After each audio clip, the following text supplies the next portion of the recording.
പ്രേംകുമാർ, ഞാൻ താങ്കളിലേക്ക് വരുന്നു.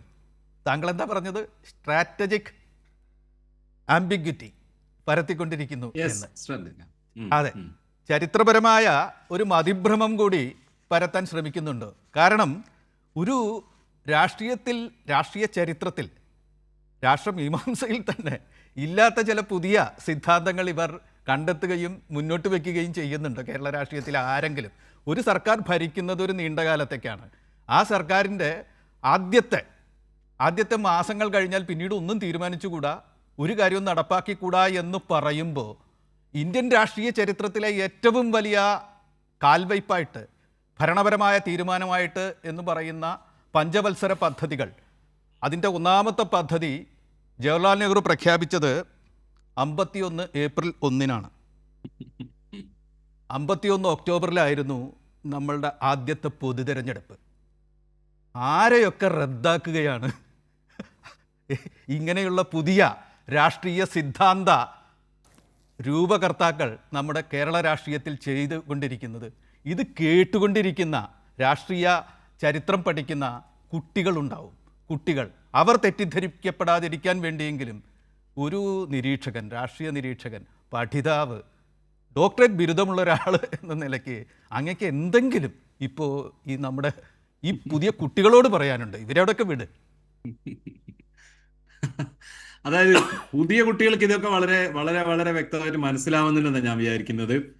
സിൻസിയർ അല്ലാത്ത ഒരാളെ, അത് എത്ര വലിയ പൊളിറ്റീഷ്യൻ ആയിരുന്നാലും എത്ര സെലിബ്രിറ്റി ആയിരുന്നാലും തിരിച്ചറിയാൻ ഇപ്പോഴത്തെ ചെറിയ കുട്ടികൾക്ക് അതിസമർത്ഥമായിട്ട് കഴിയുന്നുണ്ട്. നമ്മുടെ ഈ സാമ്പ്രദായികമായിട്ടുള്ള പൊളിറ്റീഷ്യൻസിനും അനലിസ്റ്റുകൾക്കൊക്കെയാണ് ഈ പഴയ ചില സിദ്ധാന്തങ്ങളുടെ ശീലമൊക്കെ ഉള്ളത്. NBC പോലും നെഹ്റുവിന്റെ കഥയൊക്കെ പറഞ്ഞിട്ട് ഇവരെ ഉത്തേജിപ്പിക്കാൻ ശ്രമിക്കുകയാണ്, പ്രൊവോക്ക് ചെയ്യാൻ ശ്രമിക്കുകയാണ്. ആരോട്? അതായത് PM ശ്രീ കടലിലെറിയും, സിലബസിൽ നെഹ്റുവിനെ തിരിച്ചു കൊണ്ടുവരുമെന്ന് കേരളത്തിലെ തെരുവുകളിൽ മുഴുവൻ പലറി വിളിച്ച് പ്രസംഗിച്ച ആളാണ് കൂളായിട്ട് ചോദിക്കുന്നത്, എന്താ ആ ലോഗോ വെച്ചാൽ എന്താ അതിൽ നരേന്ദ്രമോദിയുടെ ചിത്രം ഇല്ലല്ലോ എന്ന്. എന്താണിത്? ആ ചോദ്യം ഒരാൾ ചോദിക്കുന്ന സമയത്ത് അവിടെ തീരുകയാണ് ആ സാധനം, അവിടെ തീരുകയാണ് ആ സംഗതി, അവിടെ തീരുകയാണ്. ഇന്നലെ എനിക്കൊക്കെ വളരെ അടുത്ത സൗഹൃദമുള്ള, രോഹിതിനോട് സൗഹൃദം ഇല്ല എന്നല്ല, ഒരു കറക്റ്റ് കോൺഗ്രസ്സുകാരൻ എന്ന രീതിയിൽ ബഹുമാനമുള്ള ഒരാളാണ് ടി സിദ്ദിഖ്. കാർഷിക കൃഷി വകുപ്പ് മന്ത്രി എന്നുള്ള രീതിയിൽ അഗ്രികൾച്ചർ യൂണിവേഴ്സിറ്റിയുടെ പ്രോ വൈസ് ചാൻസലറാണ്. വൈസ് ചാൻസലർ ആവാൻ യോഗ്യരായിട്ടുള്ള 3 ആൾക്കാരുടെ പേരുകൾ ഇദ്ദേഹം കൊടുക്കുന്നു. നമ്മുടെ ചാൻസലർ ആയിട്ടുള്ള ആള്, ഗവർണർ അല്ല, അത് മനസ്സിലാക്കണം. ചാൻസലർ ആയിട്ടുള്ള ആള് ആ യൂണിവേഴ്സിറ്റിയിൽ BJP അനുകൂല സംഘടന ഉണ്ടാക്കിയ ഒരു അധ്യാപികയെ VC ആയിട്ട് തോന്നിയ പോലെ നിയമിക്കുന്നു. അപ്പൊ സിദ്ദിഖ് പറയുന്നത് എന്താണ്? ചാൻസലറുമായിട്ട് തല്ലിനൊന്നുമില്ല, അധികാരം ചാൻസലർക്ക് തന്നെയാണ്. അല്ലെന്നേ, അധികാരം ചാൻസലർക്ക് അല്ല. ഇത് കേരള സംസ്ഥാനത്തിന്റെ യൂണിവേഴ്സിറ്റിയാണ്. ആ യൂണിവേഴ്സിറ്റിയുടെ ചാൻസലറായിട്ട് ഗവർണറെ തീരുമാനിച്ചത് കേരള സർക്കാരാണ്. ആ തീരുമാനം മാറ്റിക്കൊണ്ട് നമ്മൾ ബില്ല് പാസ്സാക്കിയിട്ടുണ്ട്. ആ ബില്ല് ഒപ്പിടാതെ കക്ഷത്ത് വെച്ചിരിക്കുകയാണ് 2 കൊല്ലമായിട്ട് ഗവർണർമാർ. അത് തീരുമാനിക്കേണ്ടത് കേരള ഗവൺമെന്റ് അവകാശമാണ്. ഇതറിയാതെ പറയാണ് ഗവർണറായിട്ട് നമ്മൾ തല്ലുകൂടാനില്ല നിങ്ങളെ പോലെയെന്ന്. ഇങ്ങനെ പറയുന്ന ആളുകളോടാണ് നിങ്ങൾ കേന്ദ്രത്തിന്റെ സംഘപരിവാറിന്റെ കറക്റ്റ് നോമിനി ആയിട്ടുള്ള ആളെ പറ്റി ഇത്തരം കാര്യങ്ങൾ പറയുന്ന ആളുകളോട് നിങ്ങൾ നെഹ്റുവിയൻ രാഷ്ട്രീയം എന്ന് പറഞ്ഞാലൊന്നും അവർ ഉണരില്ല. അവർ വേറൊരു ലെയറിലാണ് നിൽക്കുന്നത്. അതാ ഞാൻ പറഞ്ഞത്. നടപ്പിലാക്കുന്ന പദ്ധതികൾ നിങ്ങൾ നോക്കിയാൽ അറിയാം, എല്ലാം പോപ്പുലിസ്റ്റ് എന്ന് പറയാവുന്ന, പോപ്പുലർ അല്ല, പീപ്പിൾ ഫ്രണ്ട്ലി അല്ല, പോപ്പുലിസ്റ്റ്. അതായത് വാർത്തകളിൽ വന്നു കഴിഞ്ഞാൽ ഭയങ്കര റീച്ച് കിട്ടുന്ന സാധനങ്ങൾ. നോക്കൂ, കേരളത്തിലെ മുഴുവൻ സ്ത്രീകൾക്കും ഇന്നു മുതൽ സ്വാതന്ത്ര്യം. ഭയങ്കര ബുദ്ധിജീവികളൊക്കെ അടുക്കളയിൽ നിന്ന് അരങ്ങത്തേക്ക് എന്നുള്ളതിനേക്കാൾ വലിയ ലോക ചരിത്രത്തിൽ സ്ത്രീകൾക്ക് കിട്ടിയിട്ടുള്ള ഏറ്റവും വലിയ സംഭവം എന്നൊക്കെ പറഞ്ഞ് ആഘോഷിക്കും. രോഹിതിനെ പോലെയുള്ള ആളുകൾ ഇവിടെ എന്ന് പറയും 16 ലക്ഷം അതിദരിദ്രരായ സ്ത്രീകൾക്ക്, മറ്റൊരു പെൻഷനും കിട്ടാത്ത സ്ത്രീകൾക്ക് 3 മാസം പെൻഷൻ കിട്ടിയിട്ടില്ലെങ്കിൽ എന്താ 10 ലക്ഷം പെണ്ണുങ്ങളെന്ന് KSRTC ബസ് കയറി പോയില്ലേ എന്ന്. ഇത് ആളുകളിലേക്ക് എത്തുമെന്ന് ഇവർക്ക് അറിയാം, എത്തുമെന്ന് ഇവർക്ക് അറിഞ്ഞിട്ടുണ്ട്. ഇവിടെ വളരെ ആവേശത്തോടെ അദ്ദേഹം പറഞ്ഞു മെൻസ്ട്രുവൽ ഹോളിഡേയ്സ്. കേൾക്കുമ്പോൾ ഭയങ്കര രസമാണെന്ന് തോന്നും. സ്കൂൾ പോകുന്ന കുട്ടികൾക്ക് പീരീഡ്സ് ആവുന്ന ദിവസം സ്കൂളിൽ വരേണ്ടതില്ല. ആ ദിവസം സംഗതി എവിടുന്ന് പഠിക്കും, എന്ത് ചെയ്യും, എന്താ ചെയ്യുക, അതിനൊരു ഐഡിയ ഇല്ല. സത്യത്തിൽ എന്താ ചെയ്യേണ്ടത്? നിലവിൽ കഴിഞ്ഞ 10 കൊല്ലമായിട്ട് 15 കൊല്ലമായിട്ട് കുറെ കാലമായിട്ട് കേരളത്തിലെ സിസ്റ്റം എന്താണെന്നറിയോ? ഈ മെൻസസ് പീരീഡ് ടൈമിൽ സ്കൂളിൽ വരുന്ന കുട്ടികൾക്ക് അവിടെ സസ്റ്റെയിൻ ചെയ്യാൻ വേണ്ട സിസ്റ്റംസ് ഒരുക്കുക എന്നുള്ളതാണ്. അവർക്ക് വേണ്ട സാനിറ്ററി പാഡുകൾ സപ്ലൈ ചെയ്യുക എന്നുള്ളതാണ്.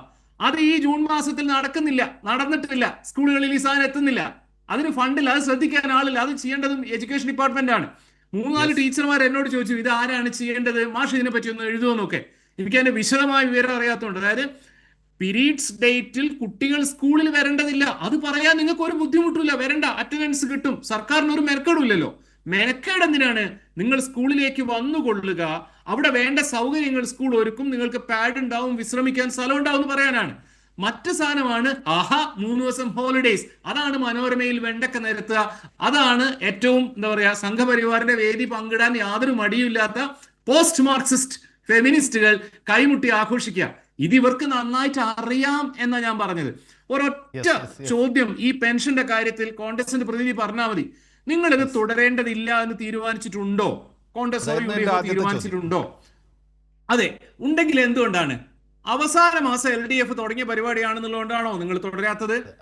അതോ ഇതിന്റെ ഗുണഭോക്താക്കൾ യോഗ്യരായവരല്ല എന്നുള്ളത് കൊണ്ടാണോ തുടരാത്തത്? അതോ KSRTCയിൽ സ്ത്രീകൾക്ക് സൗജന്യം കൊടുക്കുന്നുള്ളത് കൊണ്ട് ഇത് വേണ്ടതില്ല, ഞങ്ങളുടെ മാനിഫെസ്റ്റോയിൽ പ്രിയദർശിനി ഗ്യാരണ്ടിയിൽ ഇതില്ല എന്നുള്ളത് കൊണ്ടാണോ? വ്യക്തമായിട്ടൊന്ന് പറഞ്ഞാൽ മതിയല്ലോ. അത് പറയില്ല. അപ്പൊ അവർ വേറെന്തെല്ലോ കാര്യങ്ങൾ പറയും.